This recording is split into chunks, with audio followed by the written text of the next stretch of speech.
ምናምን ተሳስቼ ነበር ብሎ በግልጽም ኮንፌስ ያደርጋል። አይ በቃ ስለ ጸጋ ምናምን ይሄ በእምነት ነው የሚገኘው፣ ስላመንን ነው ጸጋን የምንቀበለው የሚለው ላይ እንደው ስቻለሁ። በእምነት ማለት ስላመንን ሳይሆን በቃ እግዚአብሔር ስለወደደ ነው ጸጋውን የሰጠን። ሲጀመር እምነትም ያው የእግዚአብሔር ስጦታ ስለሆነ በቃ እውነቱን ለመናገር እና አውግስቲን የቀና ትምህርትን ይዞ መጥቶ በኋላ ላይ ግን ከፔላጂያንስ ጋር በነበረው ክርክር ውስጥ የምንናውያን ይሄ በፊት የነበረበትን እሱ ወደ ክርስትና የመጣው አውግስቲን ከምንናዊነት ነው እንደሚታወቀው ከማኔኪዝም ነው። የእነሱን የኖስቲኮችን ትምህርት በተወሰነ መልኩ ይዞ ይመጣል እና እነ ጆን ካልቪን እና ሉተር እንዳለ የሚጠቅሱት እሱን ብቻ ነው።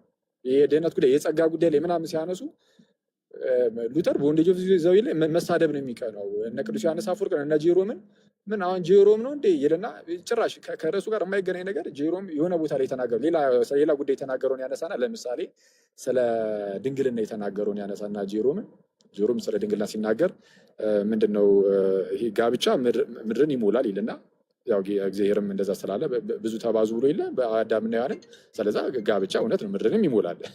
ግን ጋብቻ ምድር ይሞላል ይልና ድንግልና ግን ይላል አሁን ድንግል ከሆንክማ ታዲያ ምኑን ታዲያ መባዛቱም የለ የእግዚአብሔር በረከትም እኮ የለም እንዳይባል ያው ጄሮም ምን ይላል ድንግልና ደግሞ ሰማይን ይሞላል ይላል።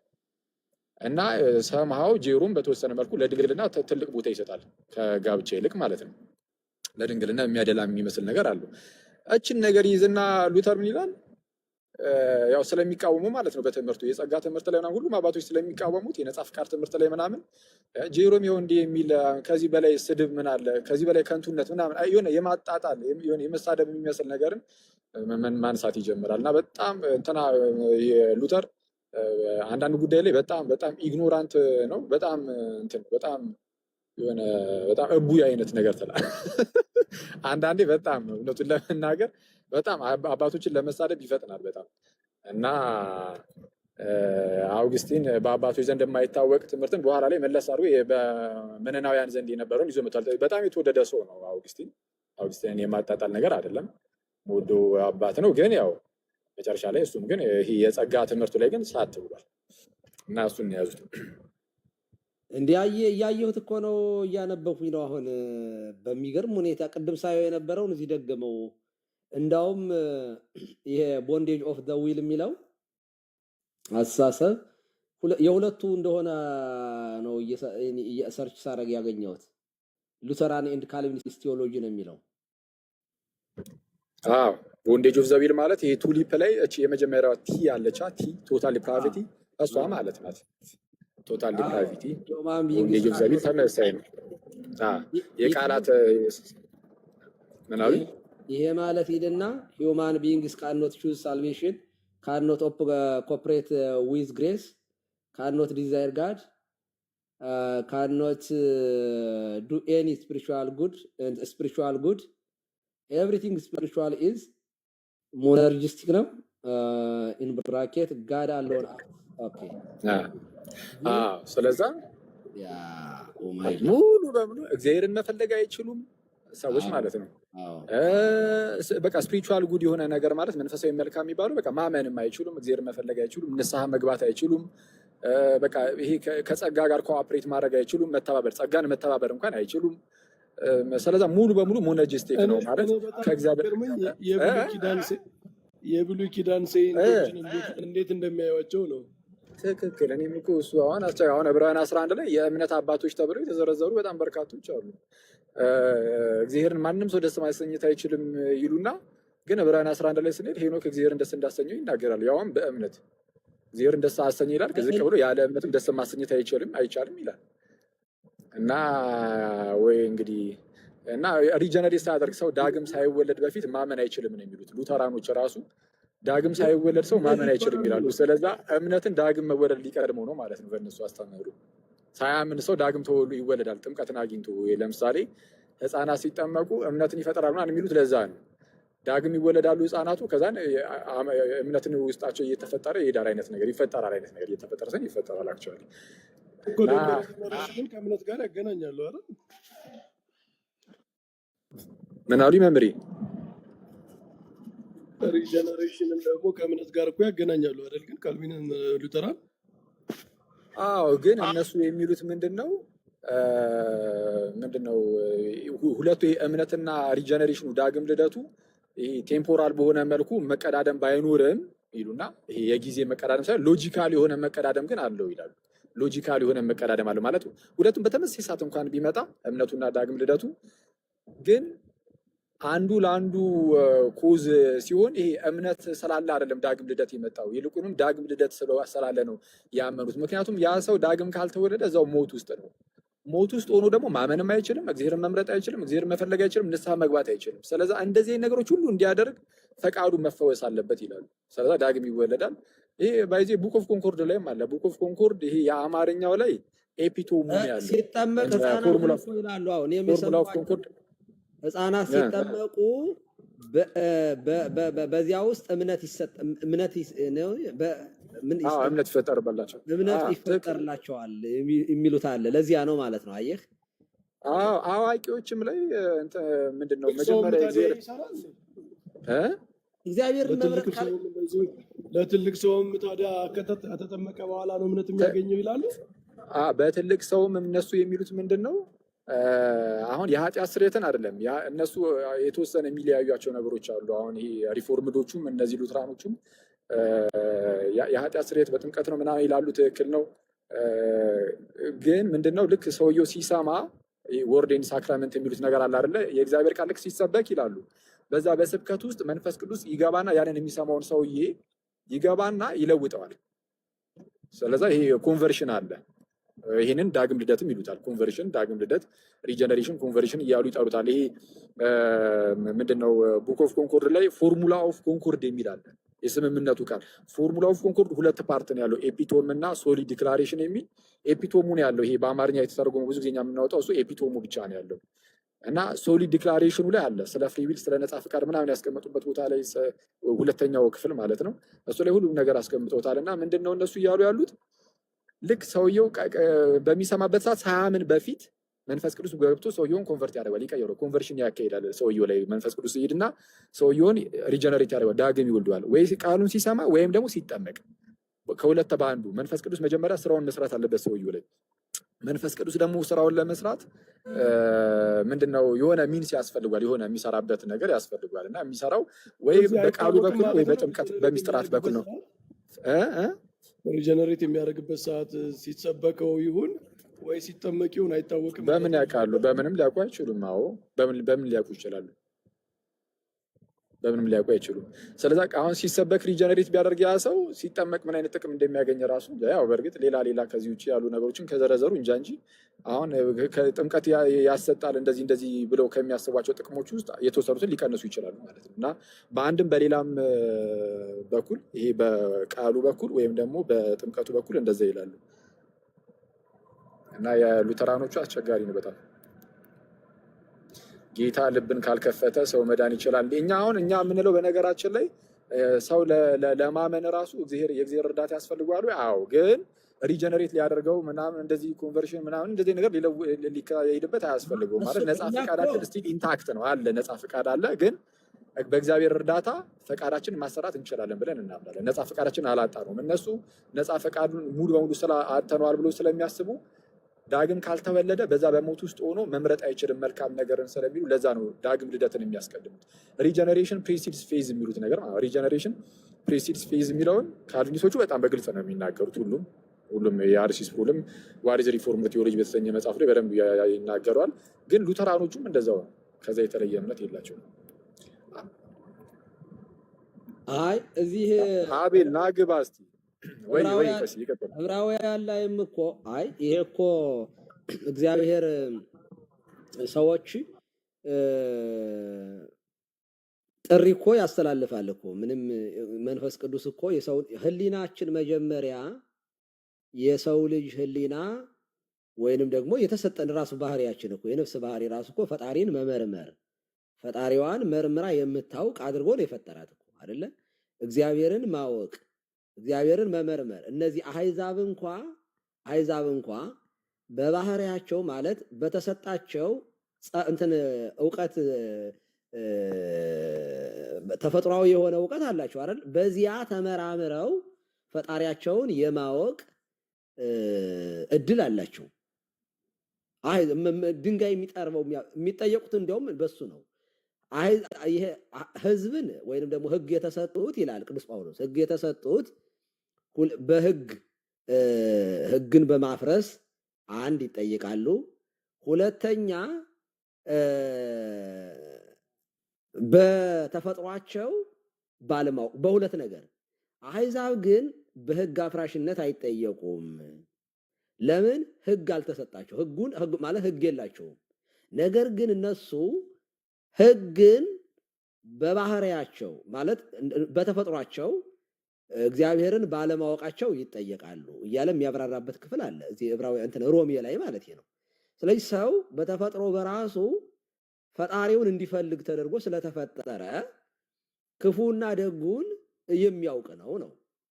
ክፉና ደጉን ያውቃል የሰው ልጅ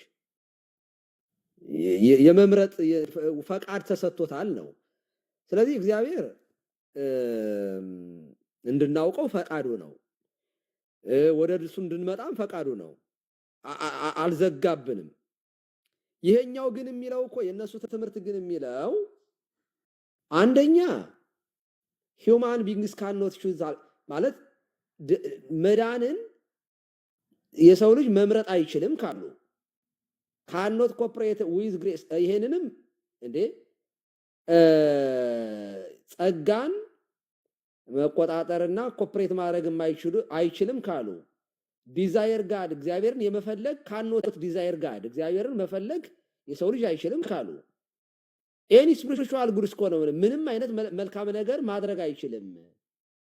ኦኬ ካኖት ቹዝ ጋድ ቢሊቭ ሪፔንት ኦር ዱ ጉድ ዊዛውት ጋድ ፎርሲንግ ነው የሚለው።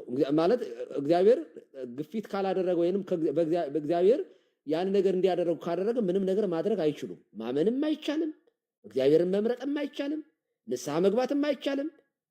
የእግዚአብሔር ግፊት መኖር የግዴታ አለበት እና እግዚአብሔር ልብ ውስጥ ምንድነው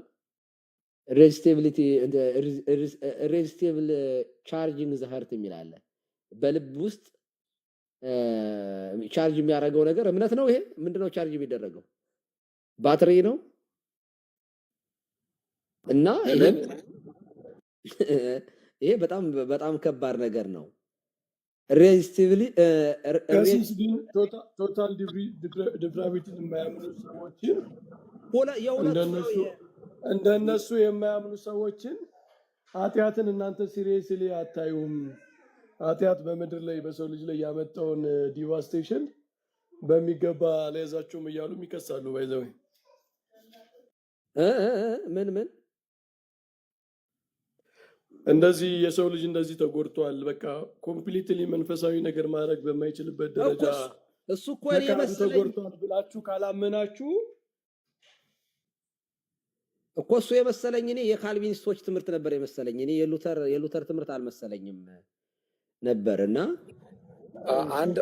አንዳንዱ ላይ ነው የሚለያዩት። አልፎ ነው ከዚህ ካቶሊኩ ተቋርጦ ነበር። አሁን መምህር በረከት አንደርማይን ታደርጋላችሁ። አሁን እኛን እነሱ የሚወቅሱት ይሄ በዚህ ልክ ያላመነ ሰው የሰው ልጅ ኮምፕሊትሊ ሙቷል ማለትም አይችልም።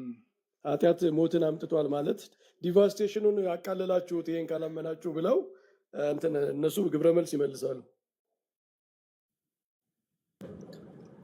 እኛ እኮ አሁን በኃጢአት ሞተናል ብለን እናምናለን። ያው እንደሚታወቀው ግን በኃጢአት መሞት ማለት ልክ እዚህ ቀሲ ምንድነው ሉቃስ ወንጌል ላይ ነው ያለው የጠፋው ልጅ።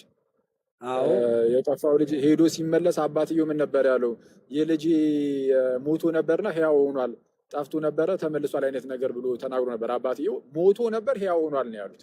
ስለዛ መሞትን እኛ ከእግዚአብሔር እንደዚህ እንደመራቅ ነው የምናየው። ልክ የጠፋው ልጅ ሞቶ ነበረ እንደተባለው እኛም ከእግዚአብሔር እንደመራቃችን ሙታን ነበርን። ግን ያ የጠፋው ልጅ ግን ተመልሷል። እሱ ራሱ በዛ በሞተበት ስቴት ውስጥ ሆኖ ወይም በጠፋበት ሁኔታ ውስጥ ሆኖ ወደ ልቡ መለስ ብሎ ምንድነው እያደረኩ ያለሁት ወደ አባቴ ቤት ብመለስ ይሻለኛል ብሎ ሲመለስ አይተናል። ልክ እንደዚህ ሁሉ እኛም ደግሞ በሞት ውስጥ ነበርን። በሞት ውስጥ ነበርን ከእግዚአብሔር ርቀን ስለነበርን፣ ግን ወደ እግዚአብሔር የመመለስ ንስሐ የመግባት ግን ነገራችን ግን አልተወሰደብንም። መሞት ልክ እንደጠፋው ልጅ እነሱ እንደ አልዓዛር ነው የሚሉት እና እኛ በቃ ሞትን የምናየው ልክ እንደጠፋው ልጅ። ምንድን ነው የሚያደርጉት? ሄኖክ አካሄዱን ከእግዚአብሔር አደረገ አይደል የሚለው አካሄዱን ከእግዚአብሔር ጋር ማድረጉ እና እግዚአብሔርን እንዲወስደው ማድረጉ ራሱ ምንድነው? ይሄ ሁለተኛ ፍጥረት ራሱ ከሞተ በኋላ እኮ የሰው ልጅ ከወደቀ በኋላ እኮ አንሰ ኃይለከ ፈኑ እዴከ ሲል ነው የኖረው። ፈኑ ብርሃነከ ሲል ነው የኖሩት አይደለ? እጅህን ኃይልህን ላክልን፣ ቀኝህን ላክልን፣ ብርሃንህን ላክልን እያለ ፍጥረት በናፍቆት ሲጠብቅ ነው የኖረው አይደለ? እና ይሄ እኛ በኃጢአት ሞተናል ብንልም ነው ወደ እግዚአብሔር ግን እንድንመለስ ግን ስንናፍቅ ነው የኖር ነው። ትንቢቱን ስንጠብቅ ሱባኤ ስንቆጥር አይደል የኖር ነው። ይሄ እኮ ፍጥረት የእርሱን መምጣት መናፈቁን ነው የሚያሳየው እኮ። ግን ያ የሆነው ምንድነው? በዚህ በወደቅንበት ጊዜ ነው ይሁሉ የሆነው እና የነሱ ግን ሃይዶን ነው። በጣም እኔ ሉተራንን ምረት አድርጌላቸው የብሉይ ኪዳንን ታሪክ ምንም እዚህ ጋር እንዴት ኢንተርግሬት ማድረግ እንደሚቻል በጣም ከባድ ነው እንዳሉት። ወይም ምንድነው የብሉይ ኪዳን ሰዎች ቀድመው ድነው ነበር ካላሉ እንዲያውም ይሄ ትንቢተ ኢሳይያስ ምዕራፍ 63 ላይ አንድ የሚናገረው ነገር አለ። የሞተ ሰው እንዴት ይናፍቀዋል እያለ ነው ከታች አንድ ወንድም። እና ዳዊት እንዴት ናፈቀ? አንተን ናፍቃለሁ ራሱ ጌታችንስ ብሎ የለ እንዴ? እናንተ የምትሰሙትን ብዙ ነቢያት ሊሰሙ ወደዱ ግን አልሰሙም እንዴ? ቅዱስ ዳዊት ዋሊያ ወደ ውሃ ምንጮች እንደምትናፍቅ ነፍሴ አንተን ትናፍቃለች። ኢሳይያስም እንዲህ ይላል፣ ከሰማይ ተመልከት፣ ከቅዱስነትህና ከክብርህ ማደሪያ ጎብኚ፣ ቅናትህና ኃይልህስ ወዴት ነው? ለእኔም የሆነውን የልብህን ናፍቆትና ርኅራኄ ተከለከለ የሚል አለ። እና ምንድነው? አንደኛ የፍጥረት ናፍቆት እንደነበረ ከሰማይ ተመልከት እያሉ ይለምኑ የነበረው ይሄንን ነው። እና በጣም የሚገርም ነው። እንደዚህ ያለ ነገር አለ። እንደው ሲጀመር የነቢያትም እኮ ጮኸታቸው ምኞታቸው የሚያሳየው እሱን ነው እኮ። እጅህን ላክ፣ ብርሃንህን ላክልን። እንዴ የመሲሁን መምጣት እኮ ነቢያት እኮ ተናግረዋል እኮ። እሱ ራሱ ናፍቆታቸው አይደለም ወይ? እና ፊትን ሙሴ ፊት እንትን አነጋግረኝ ሲለው መጨረሻ ታየኛለህ ሲለው የአብርሃም ፍላጎት ራሱ የአብርሃም ራሱ ፈጣሪውን ማግኘት መፈለግ ምንድነው ታዲያ? እና ይሄ በፍጹም የሰው ልጅ በብሉይ ኪዳንም እኮ ያለ እግዚአብሔርን እንዲያድነው ምንም አልጠየቀም ማለት ኢቭን ግዝረቱ ራሱ ቃል ኪዳኑ በሙሉ እና ድህነትን የሚያሳይ ነገር ነው። ዛሬ ሉተራንን እንኳን ለተወሰነ ጊዜ ምንም ማንሳት አልፈለኩም ነበር። አንተ ነህ የቀላቀልክብኝ አክሊል። አረ የተወሰነ ግን ሊኬድባቸው ይገባል። እነሱም አሁን ሉተራኖችን ቀስ ተብሎ ሉተራኖቹንና ሪፎርምዶቹን እነዚህ ካልቪኒስቶቹን አንድ ላይ አድርጎ ያው ከካልቪኒስቶቹ ብዙም የማይቀበሉት እኔ እስካየሁት እኔ ምንድነው ለመተዳቱን እንትን ብቻ ይመስለኛል ውስን የሆነ ቤዛነት ምናምን የሚሉትን። ከዛ ውጭ ያለውን በተወሰነ መልኩ እኔ ፓርሻሊም ቢሆን ይቀበሉታል። አብዛኛውን ፐርሰቨራንስ ኦፍ ዘ ሴንስም ቢሆን አትሊስት የተመረጡት የማይጠፉ አሉ ምናምን ብለው አይጠፉም ብሎ ስለሚያምኑ ሉተራኖችም ኢሬዚስታብል ግሬስንም ቢሆን እሱንም በተወሰነ መልኩ የሚቀበሉት ነገር ያለ አለው ማለት ኢሬዚስታብል አይደለም ግሬስ ይላሉ በግልጽ። በእርግጥ ሉተራኖች አይ ጸጋን እምቢ ማለት ይቻላል ይላሉ። ጸጋን እምቢ ማለት ይቻላል ማለት እነዚህ ካልቪኒስቶቹ በቃ የኢፌክቹዋል ኮሊንግ ወይም ደግሞ ኢሬዚስታብል ግሬስ የሚሉት አለ። አንድ ሰው በእግዚአብሔር ከተመረጠ በቃ ለመዳን አንዴ ከተወሰነበት እምቢ ማለትም አይችልም። ጸጋው አንዴ ከመጣ በቃ ይመጣል። ጸጋው ሰውየውን ዳግም ይወልደዋል። ሰውየው ያንን ጸጋ መቃወም አይችልም የሚል ትምህርት አላቸው። ይሄ ኢሬዚስታብል ግሬስ ነው፣ የሪፎርምዶቹ ነው። ግን ሉተራኖቹ ይሄንን ምንም እንኳን ቢቃወሙ ሉተራኖቹ እንቃወማለን ይላሉ። ግን ጠለቅ ብለን ሁኔታቸውን ግን ካየ ነው እግዚአብሔር አስቀድሞ መርጧል ብሎ ስለሚያምኑ እነሱም አንኮንዲሽናሊ ያለምንም መስፈርት ያለምንም ቅድመ ሁኔታ ከሰውየው እምነት ሳይታይ ፈቃድ ሳይታይ ፍላጎት ሳይታይ ንስሐ ሳይታይ ምንም ነገር ሳይታይ በቃ እግዚአብሔር የተወሰኑ ሰዎችን መርጧል ብሎ ስለሚያምኑ እና እነዛ ሰዎች ለምሳሌ ዳግም ሲወለዱ እንዴት ነው ዳግም የሚወለዱት?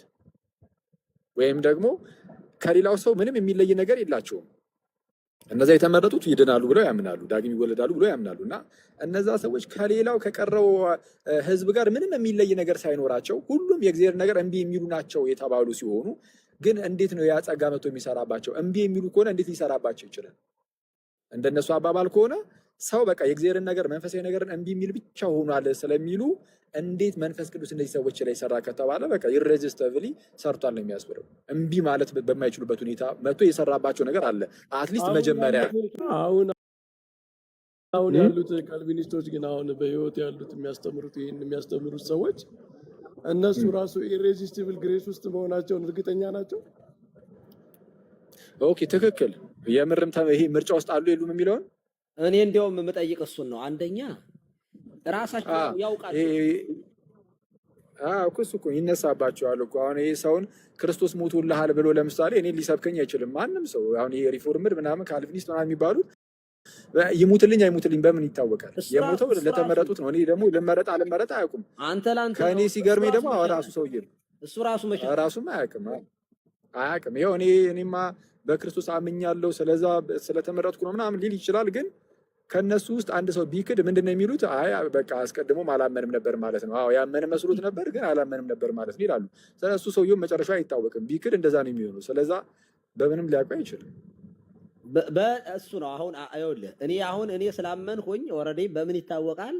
ማመን በክርስቶስ መመረጤን ያረጋግጣል ካለ እሺ አንድ መልስ ሊሆነው ይችል ነበር። ግን ኦኬ ኃጢአት ስትሰራስ በኃጢአት ብትወርቅስና ብትክድስ ሲባል አይ ከመጀመሪያም አላመንኩም ነበረ። ኦኬ ስለዚህ አሁን መዳንህና ለመዳንን እርግጠኛ አይደለም። ምክንያቱም ነገህን ዋናው የካልቪኒስት ሰባኪ እኮ መጀመሪያም ባላመንኩ ነበር ሊል የማለት ፕሮባቢሊቲ ያለው ማለት ነው። አይ ቢክድ መጨረሻ ላይ አላመንኩም ነበረ። አይ እሱ ብቻ አይደለም ቢክድ ራሱ መጀመሪያም ስላልተመረጥኩ ነው ሊል ይችላል። ደግሞ እሱን እኮ ነው ኦልሬዲ ስለተወሰነ በእግዚአብሔር ዘንድ ይሄ አሁን በእነሱም እምነት አማኝ ነኝ የሚል ሁሉ በእግዚአብሔር የተመረጠ ነው ማለት ነው። እንደዛ ብለን አናስተምርም ነው የሚሉት እነሱ። ያ ማለት አማኝ ነኝ የሚል ሁሉ ፕሮቴስታንት የሆነ ወይም ካልቪኒስት የሆነ ሁሉ በቃ ከእግዚአብሔር ምርጦች ውስጥ ያለ ነው ማለታችን አይደለም ይላሉ። የእግዚአብሔር ምርጥ ማን እንደሆነ አይታወቅም በእነሱ በእግዚአብሔር ዘንድ ብቻ ይሄ የራሱ የእግዚአብሔር ካውንስል ውስጥ ያለ ነው የማይታወቅ ነው። የእግዚአብሔር ምክሩ ነው። ይሄ የእግዚአብሔር ምክር ነው አይታወቅም ነው የሚሉት። ኢማጂን በክርስቶስ አምናለሁ ብሎ ኖሮ አንድ ሰው ልክ ሲሄድ ከምርጫ ውስጥ የለበትም ሲባል ማለት ምን ሊሰማው ራሱ የሚችለው በጌታ ስም እንዴ? እዛ ከሄድክ በኋላ እግዚአብሔር አንተ ጨካኝ ነህ ልትል ነው ምን ልትል ነው? እና ይሄ ምንም እረፍት የሌለው ይህ ክርስቲያን በጣም ኖስቲኮች ናቸው እንደዚህ የሚያምኑት ጥንት ላይ ይሄ በነ ሄራኔ ስም በነ አርጌን ስም ጽሁፎች ውስጥ እንደሚታየው ምንድነው ሙሉ በሙሉ ተመሳሳይ አይደለም፣ ግን አትሊስት ግን ምን አይነት ነገር ይናገራሉ እነሱ? ነፍስ ሁለት አይነት ነፍስ ናት። ምድራዊ የሆነ አፈጣጠር ያላት ነፍስ አለች፣ መንፈሳዊ የሆነ አፈጣጠር ያላት ነፍስ ደግሞ አለች በየሰው እና ምድራዊ አፈጣጠር የሆነ ነፍስን የያዘ ሰው በቃ ምንም ሆነ ምን ሞት ነው መጨረሻው፣ መዳን አይችልም። መንፈሳዊ አይነት አፈጣጠር ያላት ነፍስ ደግሞ መጨረሻ ምንም ሆነ ምን በቃ የዘላለም ሕይወት ነው። ስለዚህ ኦልሬዲ በቃ ፕሬዲስተንድ ነው፣ ሁሉም ነገር ተወስኗል። ይሄ ምድራዊ የሆነ ነገር ሞት ነው መጨረሻ ላይ እንትኑ እንደዛ። ስለዛ ምንም ነፃ ፈቃድም የለውም ሰው ካፈጣጠሩ በቃ ኦልሬዲ ተወስኗል አይነት ነገር የሚሉት ነገር አለና ግን እኮ ኦሪገን እኮ ግን በኋላ በመጨረሻው ዘመን ሁሉም ሰው ይድናል ሰይጣንም ቢሆን ብሎ አስተምሯል። እንደውም አንደኛው ከተወገዘበት አንደኛው ይሄ ነው። ይሄ ማለት ይቀጣት አለ ይቀጣል፣ ግን በፍጻሜ የሆነ ሰዓት ላይ ሰይጣንም ቢሆን ይድናል ተቀጥቶ ይድናል የሚል ትምህርት አስተምሯል ብለው አንድ መምህር አስተምረውኛል። እንግዲህ አሁን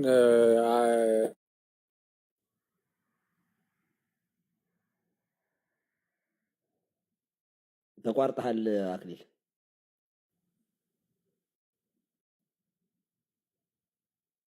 ገና ተቋርጠሃል። ኮኔክሽን በተለይ በኋላ ላይ ኦሪጋኒስቶች ምናምን እና ግሪጎሪዘን ኦኬ፣ አይሰማም? አሁን መታሃል። ይሄ አርጌንስ እና በተለይ ከሱ በኋላ ኦሪጋኒስት ተብሎ የሚመጡ እነሱ ትንሽ ለጥጠውታል ይባላል እና በኋላ ላይ ደግሞ ጎርጎሪዮዛኑሲዝም በሱ ይታማል በዩኒቨርሳሊዝም እና ግን ያው ጥናት የሚፈልግ መሰለኝ። እኔ ብዙም ጥናት አላረኩም በርግጥ ግን አዎ እውነት ነው እንደዛ ይታማሉ። አይ ከሁሉም የሚጨንቀኝ እኔ ከሁሉም የካልቪኒስት ትምህርት ነው። በጣም እግዚአብሔርን ጨካኝ አድርጎ የሚያሳይ ነው። እንዴ በፍጹም እኮ ሰው ልጅ በጥፋቱ መልካም በመስራቱ አንደኛ መልካምን ለመስራት ምንም አይችልም። ኦኬ ማለት በእግዚአብሔር ካደረገም በእግዚአብሔር በግድ ነው የሚያደርገው። እግዚአብሔር ራሱ ደግሞ አስቀድሞ ከመረጠ መልካም ነገር ባደርግም እንደተባለው 100 ዓመት ሙሉ በክርስቶስ አምኜ ኖሬ በኋላ ቅድመ ዓለም ማለት የሰው ልጅ ሲፈጠር ለመዳን ወይንም ደግሞ ያልተመረጠ ስላልተመረጥክ አትድንም ከተባልኩኝ እግዚአብሔርን አስባችሁታል ምን አይነት አምላክ እንደሆነ? በጣም ማሰብ ራሱ ይከብዳል። በጣም እኮ ጨካኝ አድርገው ነው የሚስሉት። እና የእግዚአብሔር ምሕረት የት አለ በካልቪኒስቶች ዘንድ? ከሲስ በካልቪኒዝም እኮ እንደውም እኔ አንድ ከካልቪኒዝም የወጣ አንድ ሰው የጻፈውን መጽሐፍ እያየው ነበርና በጣም አርቢትረሪ የሆነ የተመረጠው ለምን እንደተመረጠ ያልዳነው ለምን እንዳልዳነ የዳነው ለምን እንደዳነ የማይታወቅበት ስለሆነ የዳነው ሰው እንኳን የጠፋው አይደለም የዳነው እንኳን እግዚአብሔርን ለመውደድ አይችልም። በዚያ ትምህርቱ ነው ማለት ነው። አዎ እኮ እሱን እኮ ነው። ኢቭን እንኳን በክርስቶስ ባላምንም ስላልተመረጥኩኝ ነው እንዴ አልተመረጥኩኝም። መልካም ነገር ባላደርግም በቃ ምክንያቱም መልካም ነገር ማድረግ የምችለው እግዚአብሔር ፑሽ ሲያደርገኝ ነው። ለዚያ ነገር እግዚአብሔር ሲመርጠኝና መልካም ነገር እንዳደርግ እርሱ ነፃ ፈቃዴን ገርስሶ ሲመጣ ነው መላረግ የምችለው። ስለዚህ ኃላፊነቱ የእግዚአብሔር ነው ማለት ነው። ከዳንኩኝም መዳኔ እግዚአብሔር አስገድዶኝ ነው የዳንኩኝ፣ በግድ መርጦኝ ነው። ካልዳንኩኝም እግዚአብሔር እንድድን ስላልፈለገ ነው። ወይራ የእግዚአብሔር ፍትህ የት አለ?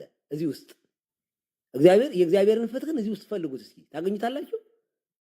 ምን አይነት አምላክ ነው እንደዚህ ያለ አምላክ?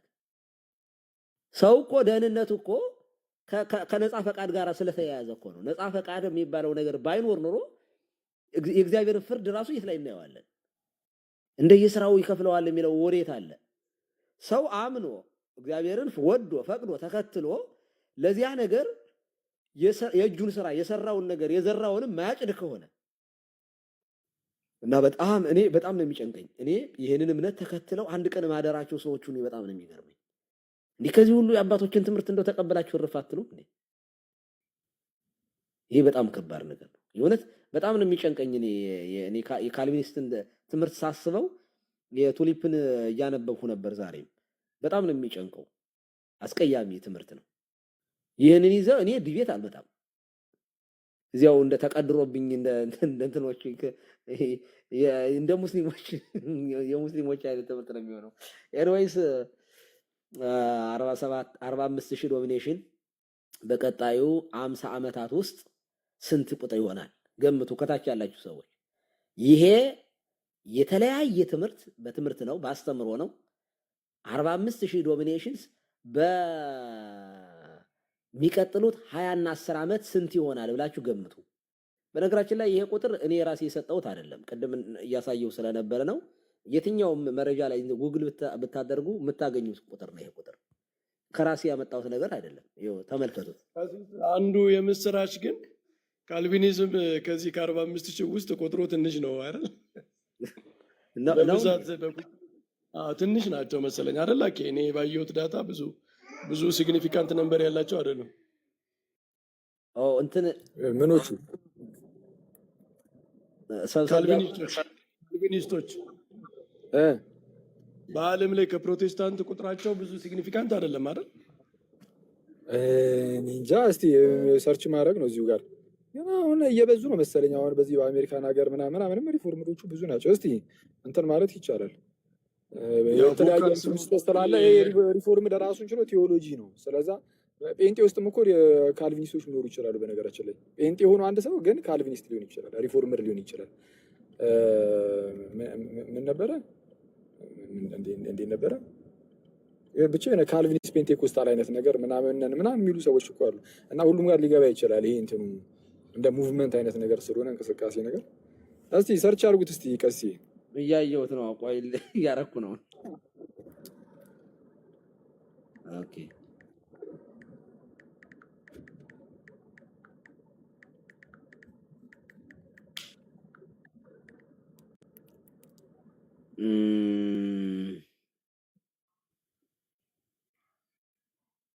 ኦኬ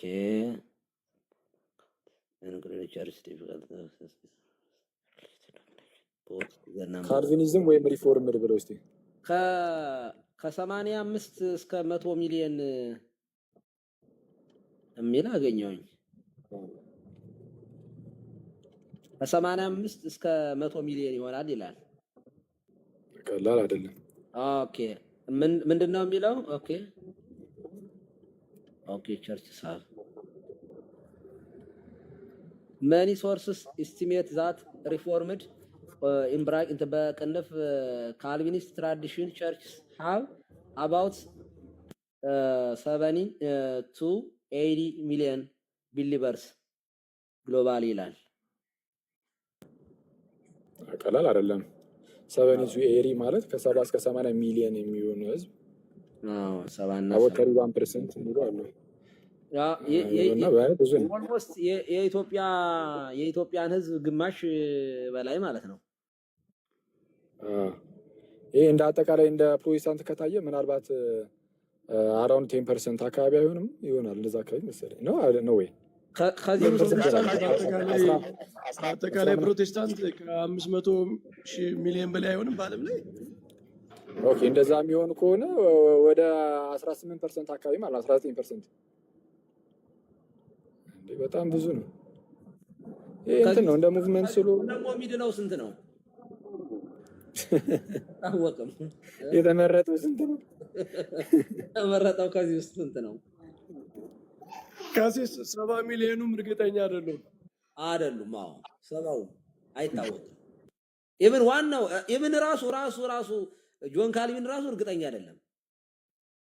የሚያሳዝነው በስማ እንዴት ልባችሁ አርፎ ግን በዚህ ደረጃ መቀመጣቸው። አሁን እርግጠኛ ይሆናል። ከዚህ አሁን ያለበት ስቴት ያው ስለሚያውቅ እኛ እናውቀው እሱ ያውቀዋል። አሁን የተረጋገጠ ነው። አይ ነው ባይዘው ጠቅላላ የፕሮቴስታንት በዓለም ላይ 560 እስከ 660 እንትን ከ560 እስከ 630 ሚሊዮን ይሆናል ግሎባል ፕሮቴስታንት ፖፑሌሽኑ የሚያሳየው ማለት ነው።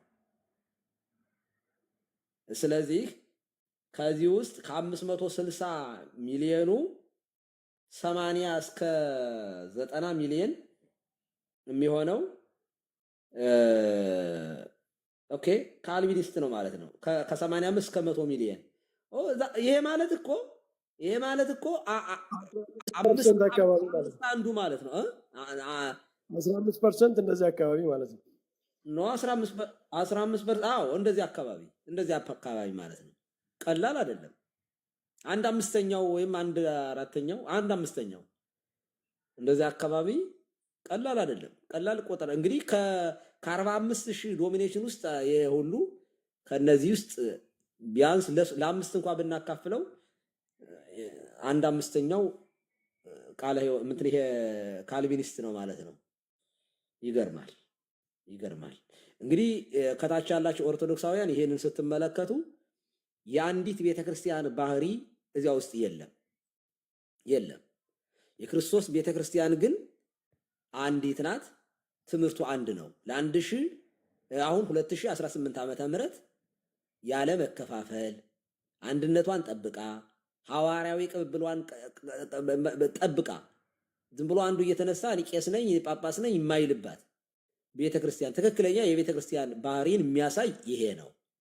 እሺ የክርስቶስ ቤተክርስቲያን ያልሆነችስ 45,000 ክፍልፋይ ልዩነት ስለዚህ አንዳንዴ በትምህርት እንኳን ወይንም ደግሞ መጽሐፍ ቅዱስን አንብባችሁ መረዳት የማትችሉ ሰዎች ካላችሁ መጽሐፍ ቅዱስን ወይንም ደግሞ መምህራኖቻችሁ የማያስተምሯችሁ ሰዎች ካላችሁ ሎጂካሊ ይህን ጥያቄ መጠየቅ አለባችሁ። ለምንድን ነው ይህን ያህል ፕሮቴስታንት ዶሚኔሽን የኖረው? ለምንድን ነው የአንዲት ቅድስት ቤተክርስቲያን ጸባይ ባህሪ የማይታየው?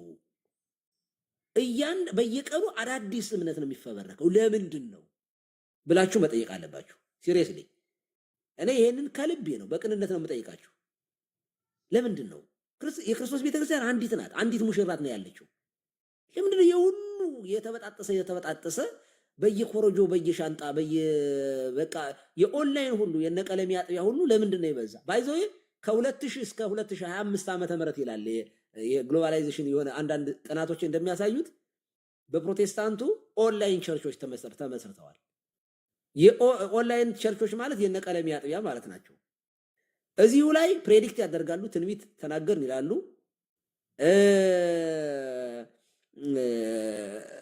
አምልኮት እዚሁ ላይ ይፈጽማሉ። ከዚህ ቀደም አይታችኋል የጌታ እራት በኦንላይን ኦኬ፣ ኦንላይን ደሊቨሪ ጀምረዋል ማለት ነው። በየቤቱ ሊያደርጉ ይችላሉ። ይሄ ከ2020 በ25 ዓመት ውስጥ የኦንላይን በዩቲዩብ በቲክታክ በፌስቡክ በመሳሰሉት የኦንላይን ሰርቪስ ቸርች ሰርቪስ ጀምረዋል። ኦኬ ባይዞ እንደዚህ ካሉት ነገሮች መጠንቀቅ አለብን። እኛ ኦርቶዶክሳውያን አንዳንድ ነገሮች ከአህያ ጋር የዋለች ጊደር ምን ተምራ ትመጣለች ይባላል። እና አንዳንድ ሰዎች ሲንቀዠቀዡ የምናያቸው ለዚህ ነው። የኦንላይን አገልግሎት ወደ መሬት ካላወረደ አደጋ ስላለው ማለት ነው።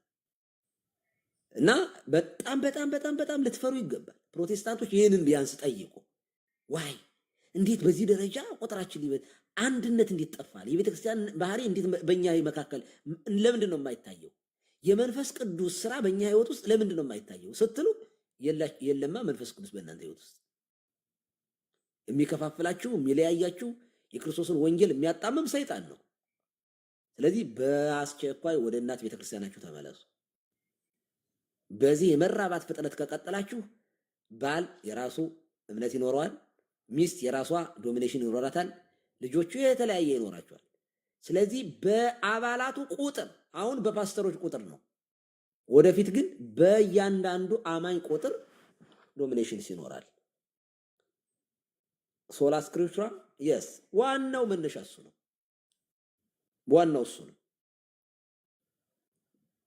እና አይ ቲንክ ጥሩ ማሳየት ይችላል ብዬ አስባለሁኝ። መምህር የሚሉት ነገር ካለ ለመጨረሻ ጊዜ ይበሉና እንዝጋ። ቴንኪው። ጥሩ አሳይተናል ብዬ አስባለሁኝ። መምህር በረከት አሉ? እሺ ከሌሉ ይበቃናል። ቴንኪው፣ እናመሰግናለን። አክሊልንም መምህር በረከትንም እግዚአብሔር ይስጥልን፣ ከልብ እናመሰግናለን። ቀደም ስትሉ የነበራችሁትንም ሁላችንም እናመሰግናለን። ጠይቁ ፕሮቴስታንቶች፣ ጠይቁ አይምሯችሁን ጴንጤቆስጣን ጠይቁ። በመቶ ዓመት ውስጥ 2000 ዓመት ያልነበረ ነገር ማለት ነው። በመቶ ዓመት ውስጥ ይሄው ቁጥር ከየት መጣ ብላችሁ ጠይቁ። አሁንም እኔ ግን መልሱን እነግራችኋለሁ። የስህተት ትምህርት ስለሆነ ነው። የአምልኮ መልክ ነው እንጂ ያላችሁ ኃይሉን ግን ክዳችኋል። የላችሁም። ለመዳን ሞክር እንዳለው ሰውዬ ነው። ለመዳን ፍጠኑ። ወደ እናት ቤተክርስቲያናችሁ ተመለሱ። ከጎዳና ተዳዳሪ ትምህርት ውጡ። ከአዙዛ አስሪት ወጣችሁ ወደ አባቶች ትምህርት ተመለሱ። ከአባቶች ትምህርት ወደ ጎዳና ተዳዳሪ ትምህርት ወደ አዙዛ አስሪት የምትገቡ ከሆነ ግን መጨረሻችሁ ምንድነው ካላችሁ ተበጣሳችሁ የምትሆኑት ወደፊት ልንገራችሁ። ፓስተሮቻችሁ የተማሩ ደና ሻል ያሉት ወደ እናት ኦርቶዶክስ ቤተክርስቲያን ይመለሳሉ። አንዳንዶቹ ወደ ሙስሊም እስላም ይሆናሉ። ሌሎቹ ፓጋን ነው የምትሆኑት። በቃ መጨረሻችሁ የምትሆኑት ይሄንን ማወቅ መቻል አለባችሁ። እግዚአብሔር ምስክሬ ነው። የምትሆኑት እንደዚያ ነው። በፍጹም ልቤ ነው የምናገረው ይሄንን። ለምን? ምክንያቱም 45,000 ሆናችሁ አንድ ልትሆኑ አትችሉም። የክርስቶስ ቤተክርስቲያን ምንም አይነት ባህሪ አይታይም እናንተ ጋር የለም። ሽታውም የለም። በቃ ሽታው የለም። ስለዚህ መጽሐፍ ቅዱስ ጌታ እንዳስተማረን በአሸዋ ላይ የተመሰረተ ቤት ይፈርሳል ነው የሚለው። ይፈርሳል እና ትውልዱን ፓጋን ከምታረጉት፣ ትውልዱን እምነት አልባ ከምታረጉት እባካችሁ ለዚህ ትውልድ ራሩለት፣ ለዚህ ትውልድ እዘኑለት። ክርስቶስ ወዳለባት ወደ መሰረታት ቅዱስ ሥጋውን ክቡር ደሙን ወደሚሰጥባት በጥምቀት የኃጢአት ስርየት ወደሚገኝባት እናት ቤተክርስቲያናችሁ እንድትመለሱ በክርስቶስ ፍጹም ፍቅር እንማልዳችኋለን። ከዚህ እንደ አሜባ ከተበጣጠሰ ትምህርት ወጥታችሁ አንዱን ትምህርት አንዱን ጳጳስ ያላት ክህነት ያላት አፖስቶሊክ ሰክሴሽን ያላት ትራዲሽን ያላት መጽሐፍ ቅዱስን በምላት የምትረዳ እንደ መሰላት ሳይሆን ሁሉም አባቶች በተመሳሳይ እውነት ወደሚረዱበት ቤተክርስቲያን እንድትመጡ የልዑል እግዚአብሔር አምላካችን ቸርነት፣ የእመቤታችን የቅድስት ድንግል ማርያም አማላጅነት፣ የቅዱሳን መላእክት ተራዳይነት፣ የአበው ድል የማትነሳ ረድኤታችሁ ጥርጥር የሌለባት ተዋሕዶ እምነታችሁ አይለያችሁ፣ አይለየን። ሰላም ሁኑልኝ። ጤና ይስጥልኝ። ጸሎት ቅድም ስላደረግን ነው። እግዚአብሔር ይስጥልኝ። እሺ አሜን። ከዚህ ሲረፉ በሉ እንግዲህ እኔ እንኳን ነግቷል በኋላ ለመምጣት እሞክራለሁ እንደምንም ብዬ እየተጨናበስኩ። ምን ላይ ነው የምትጀምሩት? ዛሬ ንባባቱን ነው። እነዚህ የጳውሎስ መልእክታት እንትን የአዲስ ኪዳን ምንባቦች አሉ አይደል? እሺ እግዚአብሔር ይታያል። አዎ እነሱና ማጀቢያ ጸሎቶቻቸውን እነዚህን እናያለን። በጣም ጥሩ። እሺ ቤተክርስቲያን ያው በቅዳሴ እንዴት እንደምታስተምር እሱን እናያለን። ከታች ያላችሁ ሰዎች መልእክቱ ይድረሳችሁ። ዛሬ መምህር በረከት ስለ ቅዳሴ በየሳምንቱ ባለፈውም ሳምንት አይተናል። ቅዳሴያት በጣም ድንቅ የሆነ የአምልኮ የምንፈጽምበት ከእግዚአብሔር ጋራ ህብረት የምናገኝበት የምናደርግበት የምስጋና ሁሉ ቁንጮ የሆነውን ቅዳሴያችንን የቅዳሴው የማህሌቱ የሰዓታቱ የሁሉ አገልግሎት የስብከቱ ማሳረጊያ ቅዳሴ ነው እና ይህንን ቅዳሴ ሁላችሁም በኋላ በኢትዮጵያ ስንት ሰዓት ነው? 2 ሰዓት 2 ሰዓት ማለት ከምሽቱ? በኢትዮጵያ 2 ሰዓት ምሽት። በኢትዮጵያ 2 ሰዓት ከምሽቱ ጀምሮ ይጀመራል። በእውነት በጣም የምጓጓው ትምህርት ነው። ሁላችሁም ተገኝታችሁ ከምሽቱ 2 ሰዓት ጀምሮ በኢትዮጵያ መምህር በረከት ጋር ፎሎ አድርጓቸው፣ የእኛንም አድርጉ። በነገራችን ላይ ተደራሽነቱ ይስፋ፣ መምህራን ወደዚህ እንዲመጡ ኢንቫይት አድርጉና ፍቅር ያስፈልጋል። ህብረታችንን ጠብቁ፣ አንድነታችሁን ጠብቁ። እግዚአብሔር አምላካችሁ ዘመናችሁን ይባርክ። ሰላም ዋሉ።